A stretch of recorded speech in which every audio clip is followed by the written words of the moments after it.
Hi guys, and welcome back to my channel. Today I'd like to introduce you to my youngest. This is Orion, and today I'm going to tell you the story of how he was born. It was kind of crazy, and a really fun story to tell. But I do want to put a disclaimer down that premature birth is a real serious thing that women go through, and it's not easy. And even though I make the story really lighthearted, it's my way of dealing with it because I have two little boys looking up to me, and I can't get in my feelings, if that makes sense. But it's a really crazy story. It's a really serious thing that women go through, and it's scary. It's one of the scariest, if not the scariest thing I've ever been through in my entire life. And yeah,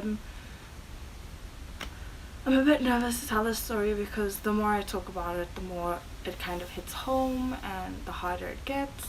But I do feel like my story could help a lot of people, and I'm hoping that that is what I can get across.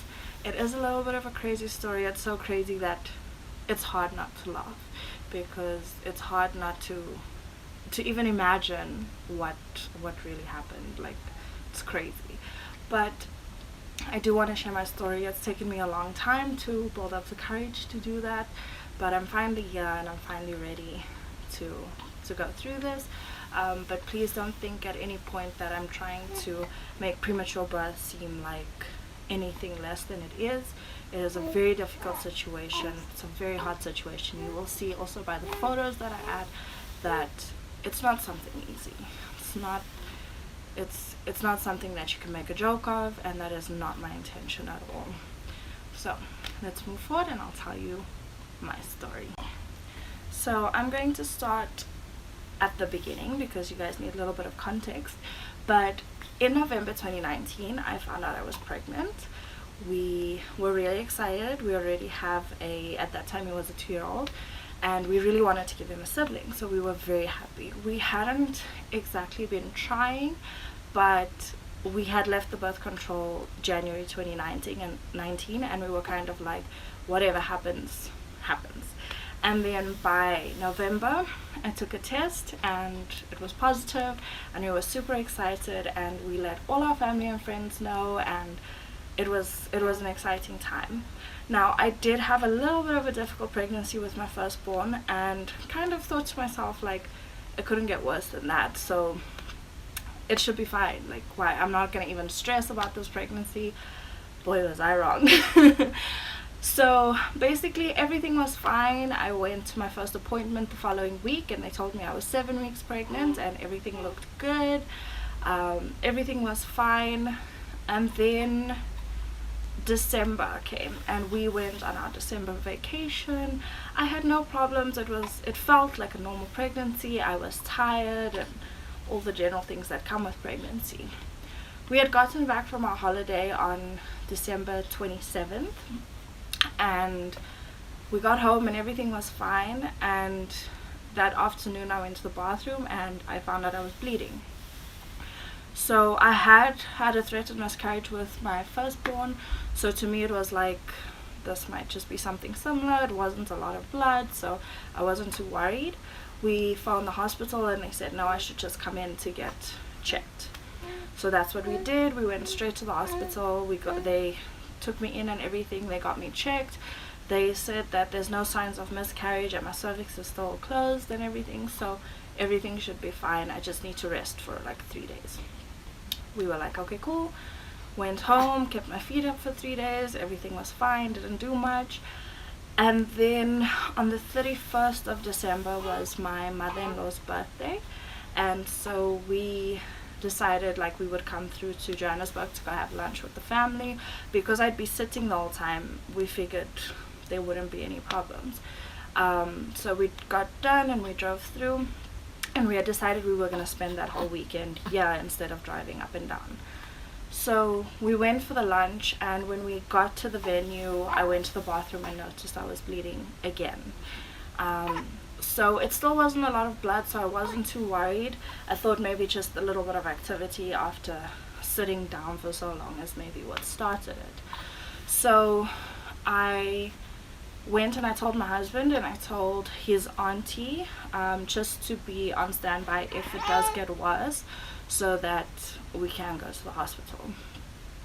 So then we carried on with the lunch, and it got lighter and everything was fine, so there was nothing to stress about. We came back to the apartment and everything was fine. The next day, again, very light spotting, but nothing serious. I felt okay. I felt good. Yeah. I felt good and everything, and I went to sleep the night of the 1st. That morning at 1 o'clock, I woke up with a strange feeling, and I was just like, something doesn't feel right to me. So I got up and I went to the bathroom, and there was nothing, and I felt fine, and I was like, okay, I'm gonna lay down for half an hour and then I'm gonna go check again, because something just doesn't feel right. 1:30, I literally laid and stared at my phone the entire time. 1:30, I got up and I went to the bathroom, and when I got in the bathroom, there was so much blood. I don't know what was going on. I just kind of froze. So I screamed for my husband, for Marco, to come, and I was like, you need to get your mother, like something's not right, there's like so much blood.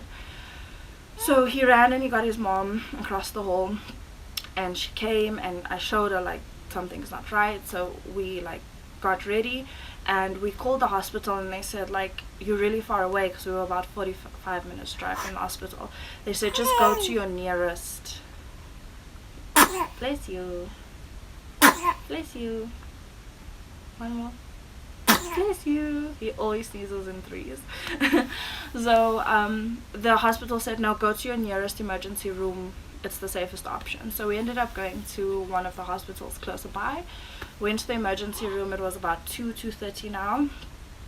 We did all the paperwork and everything. They took me in, they checked me, they said that I'm definitely bleeding a lot, and they sent my urine off for tests and all of that, and they said, listen, the gynecologist is only going to be there at 7 in the morning, so I would need to be admitted. So I was like, it's fine, whatever. Got admitted. They got me in a room, they gave me some medication to stop the bleeding and all of that, and it was really, the service was amazing. I was very comfortable, but I couldn't sleep, and all I kept thinking to myself was like, just kick, like I just need you to kick, I just need to know that like you're fine, you know. But like at that point it felt like whatever I was feeling was in my imagination, because that's what I wanted to feel. So I never knew if I was really feeling it. Was he really kicking? Because I hadn't felt him kick before that. I was 14 weeks pregnant at this time, and I was like, I didn't know if what I was feeling was real. So I didn't trust even my own body. But at no point did I feel like I lost my child, if that makes sense. The next morning, the gynae came in. She was like, no, she's going to take me for a scan and everything, but I need to also understand that at this early in my pregnancy, if he's gone, at that point I didn't actually know he was a boy, so she was like, if the baby's gone, that's what it is. And I was like, I understand, like there's nothing I can do about it, it's fine.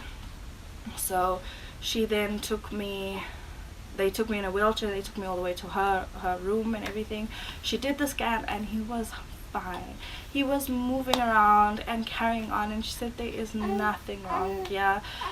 She said what she did notice was that underneath my placenta, which was already laying quite low, it looks like there was like a blood spot. So she says what could have happened was that my placenta just slid down a little bit and it had made a blood spot, and that I did have a really bad infection.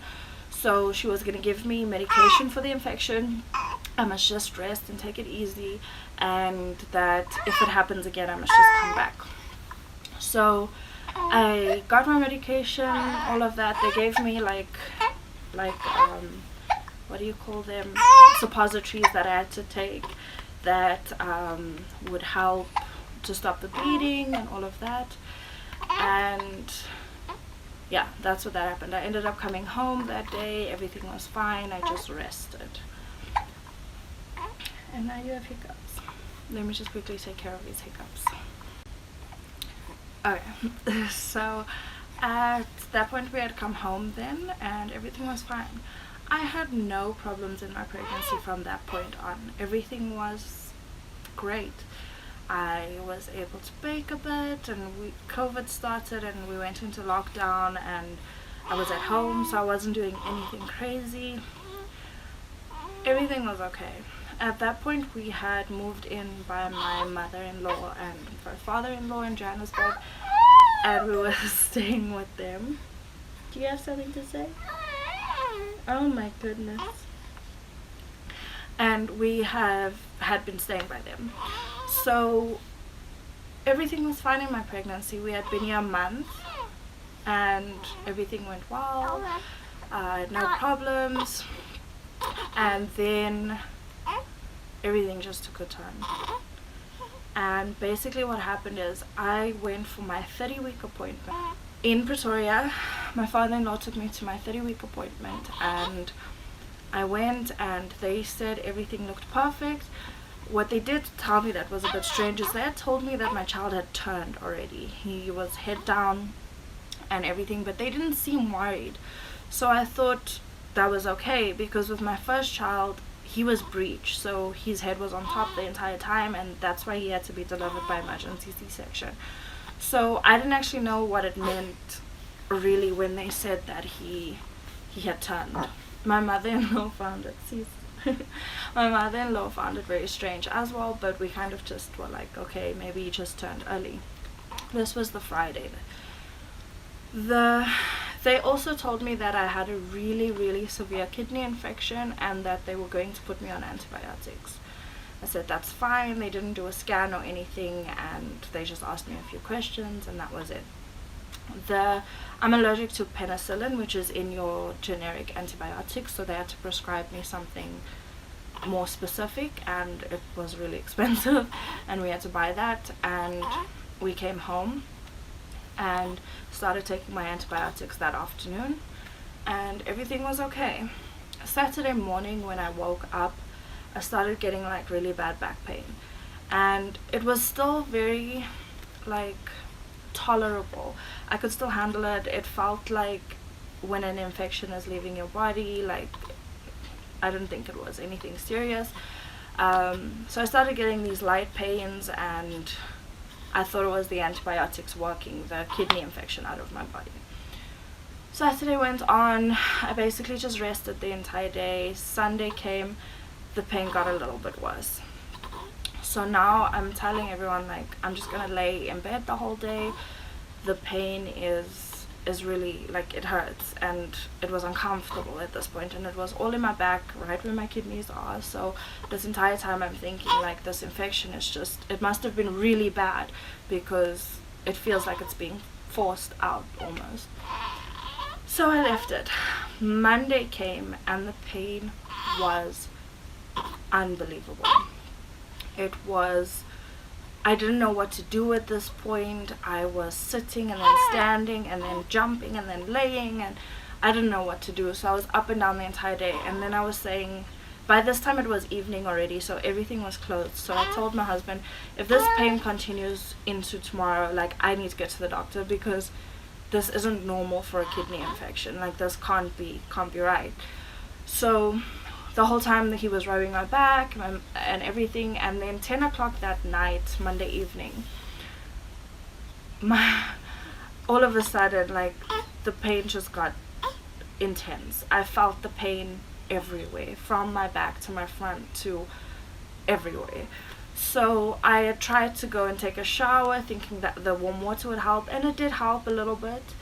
I came and I was sitting on the back, and my husband was rubbing my back. I came to sit on the bed, and my husband was rubbing my back, and everything was okay, and it would come and go. And so I thought maybe these are Braxton Hicks contractions, because it's way too early to be real contractions. So then I started timing them, and they were so inconsistent. They weren't the same amount of they weren't the same length. So I was like, there's no way these are normal contractions, these have to be Braxton Hicks. I was asking everyone I know, like, is Braxton Hicks that painful? And they were like, yeah, it's quite painful. So I'm thinking like, oh, it must be that.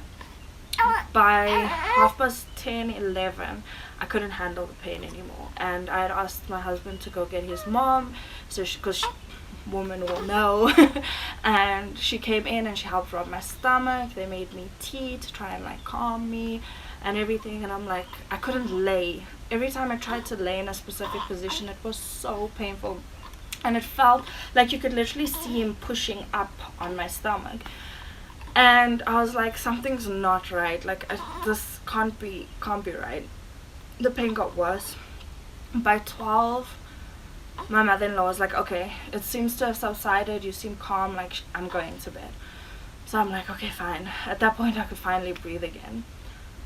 After that, it just got worse, and I then decided to get up and get in the shower again and see if that would help.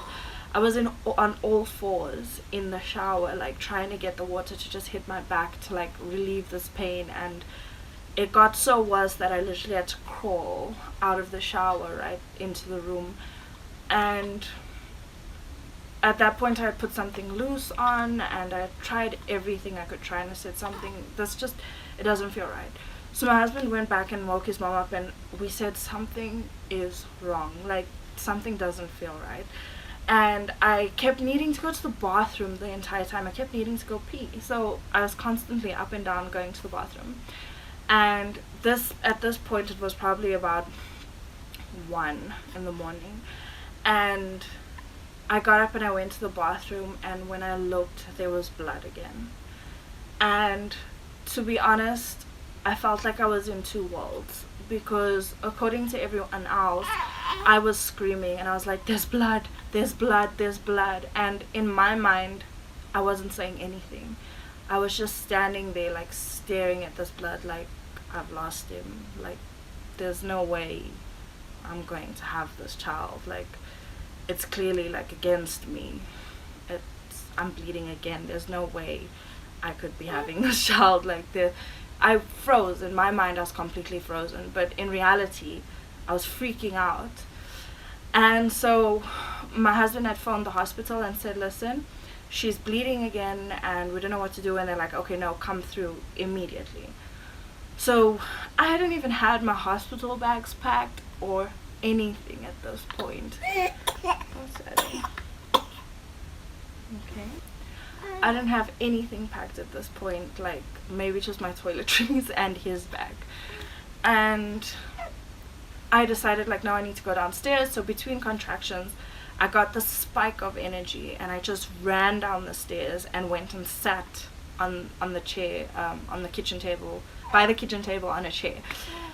And I was breathing, and everyone came down, and I said, phone an ambulance. There is no way we're gonna make it 45 minutes to Pretoria. Something is wrong.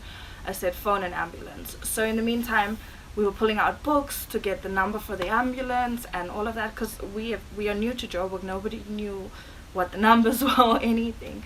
So we're busy with that. We phoned the ambulance. In the time that we phoned the ambulance, they are not even 5 minutes away from us. I go and I'm like, okay, I need the toilet again. And I go sit on the toilet downstairs, and I'm like, I could find, it was as if that position just relieved me of all pain. At that point, my mother-in-law looked at me and she said, get off the toilet. And I'm like, just wait, I can breathe, like just give me like 2 minutes. She's like, get off that toilet. Like she could tell, like, this child is coming, like get off the toilet. She pulled me off the toilet and took me back to the kitchen. As I was about to sit down on the chair, we just hear this giant pop and my water breaks. As my water breaks, there is this lump of something laying on the floor, and my heart just stopped. And when I turned and looked, I was like, that can't be him. And when I looked, it was a piece of my placenta. At this point, a piece of my placenta had literally broken off and had come out with my water. me not knowing the severity of this in this moment, my mother-in-law looked at me and she's like, okay, lay down, because all I could think in that moment was I need to push, and I'm standing at the table like screaming, I need to push, and my mother-in-law was like, just calm down, come and lay on the floor. I go and I kick my panty off. It goes flying onto the dining room table.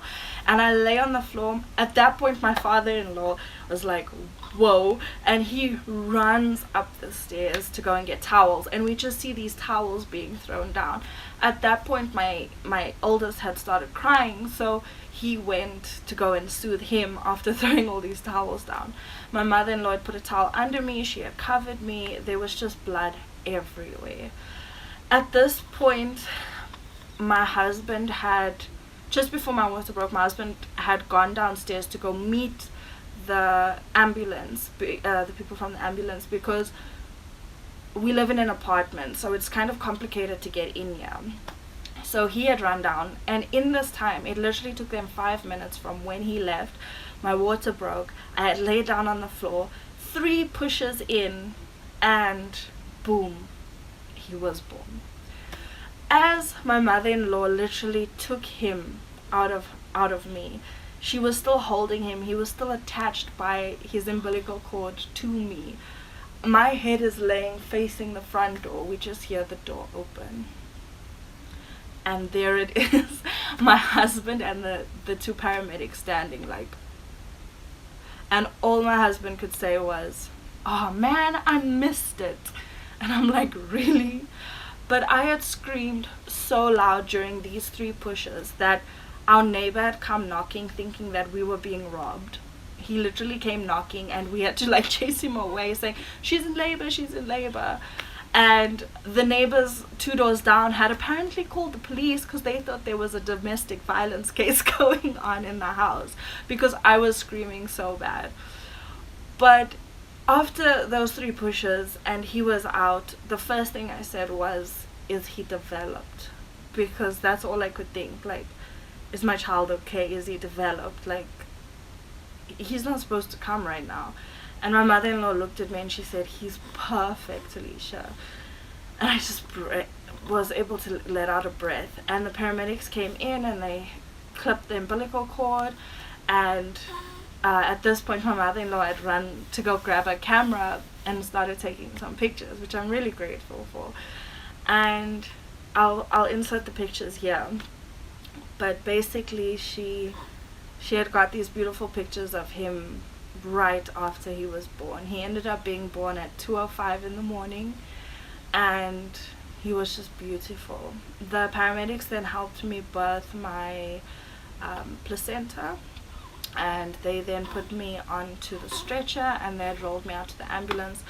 But we didn't have a single baby blanket or anything, so we literally had him wrapped up in like 4 towels, and the paramedics had a blanket over him and over me, and we went off and we got into the ambulance. It was storming, so we got into the ambulance and we went off to the first hospital we could reach, and they literally refused to take us because of COVID.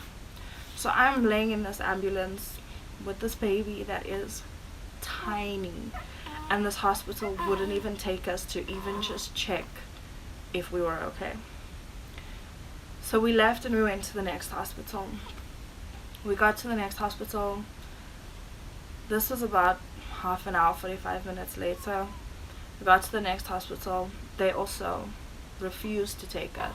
Because of COVID and everything, they couldn't just take us because I hadn't been going to that hospital previously, which I think is ridiculous. Eventually we ended up at a 3rd hospital, and we begged them just to, like, please just check if the baby's okay, just check if I'm okay, then we will go wherever we need to go. They agreed to take us in.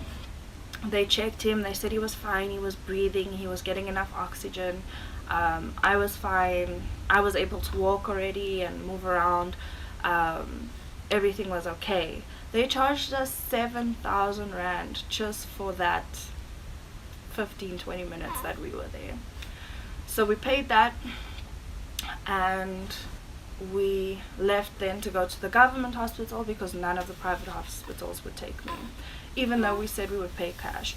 The last hospital actually said that if we do choose to stay there because of the incubator and everything that he would have to go into, it would cost us 100,000 rand a day, and we would have to stay a minimum of 4 days. And we were just like, that's just ridiculous. So we left it and we went to a government hospital just not too far from there, and they rolled us in there. He went straight into the incubator where they undressed him, or took all the towels and everything off him. They started checking him immediately, put him in the incubator, and then they took me right up to the labor ward to get checked out as well.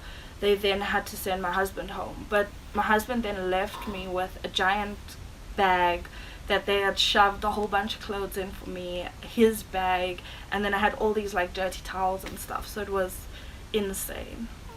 They then didn't allow me to see him, or I didn't even know what was going on with him the entire day. They checked me though and everything, and I was perfectly fine.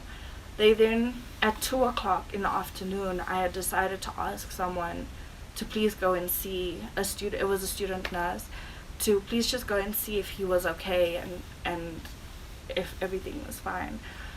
They then told me that he was doing okay. They were doing some sort of like a 2-day starvation thing to try and get him to eat or something. I didn't understand it, but they told me that there's a very high possibility that I would never be able to breastfeed him, and that basically shattered me. I then was moved to a different ward, and they checked me again, and they said, you're fine, so we're gonna send you home, but you can go and see your baby and then come straight back here so you can get discharged. So I then went down to go and see him, and he was in an incubator, and they had put him at this point on a ventilator to help him breathe. They said that he was extremely cold when he got there, but that other than that he was doing okay. They just needed to give him oxygen and everything, but he was good, so I was happy to know. So then they told me I could only see him for 15 minutes a day between 12 and 1 o'clock. So they then asked me to try and pump out some milk, which I had none. I literally had no milk yet, and I sat there and tried to like milk myself basically to get some milk out for my child, and there was nothing, and I didn't know what I was gonna do. So they said not to worry, like they'll supplement with formula and all of that, and then I had to leave him there and I had to go home, and that was really hard. He was so small. But basically after that, I went back every single day between 12 and 1. He was in the NICU for about 4 to 5 days, where he was back and forth from ventilator to no ventilator to normal oxygen. He then developed jaundice, so he has to be under the blue lights. After that, they moved him to the ward next door, which was less critical basically, where he was still on oxygen and a feeding tube. He then stayed there for another 5 days about, and then another 4 days I would say, and luckily when he moved there I was able to go for the entire day, and I could spend the entire day with him. But during this time I literally had to leave my oldest at home, and he didn't understand what was going on, and it was one of the hardest things I've ever had to experience. Luckily, by the 4th day that he was in the hospital, I was able to get my milk to come in. I will make a video on how I managed to get my milk to come in and what I did to get my milk to come in at that point. But I got my milk in and it came in really well, and I was able to pump out for him every single day, and he was solely on breast milk from day 4. And by the 9th day they told me that he was doing extremely well, he was gaining weight. I can actually come there, and there was a part in the hospital where you get admitted with them, and you actually get to like kangaroo them on your chest like for 24/7 to help them grow and develop. So I got admitted with him. We got to move downstairs. He came off the oxygen, he came off the feeding tube, and I was able to to spend 2 days with him in the hospital on my chest 24/7. I will add pictures of everything, everything that happened, but he was so tiny. He was 1.69 kilograms. He was the smallest thing I've ever seen, and I got to spend the 2 days with him, and basically his weight had dropped from 1.69 to 1.61, and they told me that if he reaches 1.65 I would be able to go home with him. So after 2 days in the hospital, they told me that he had finally reached 1.65. I was at that point feeding him my milk out of a shot glass to try and ensure that he would drink it, and they then kept me overnight one more day to check his jaundice, which was luckily gone, and then they discharged me and we came home, and he was so healthy, and I'm so grateful that my stay with him and his stay in the hospital was only a total of like 11 days. But it's honestly one of the hardest things I've ever had to go through. I can't even tell you. But now he's thriving. He's fat and chunky, and he's just a little bit behind. But he's healthy, and I'm so grateful that he's okay. And I send my love out to all the mamas going through something like that now and having premature babies. It's not easy. It's the hardest thing, and it's so hard to live with yourself, like going through these things every day, but it's worth it, and they grow up to be such special people, and we just have to stay positive and stay strong for our little ones. And yeah, in the end, this little boy was born on the kitchen floor at home during lockdown. And it's just crazy. It's just crazy to me. But he's healthy and he's happy, and I'm just so grateful. And I really hope that my story can inspire others out there and help others. And please, if anybody has any questions, please reach out to me. I'm here to help. It's an absolutely crazy story, but I hope that you guys enjoyed it. Yeah. Please don't forget to subscribe to my channel, and I'll see you guys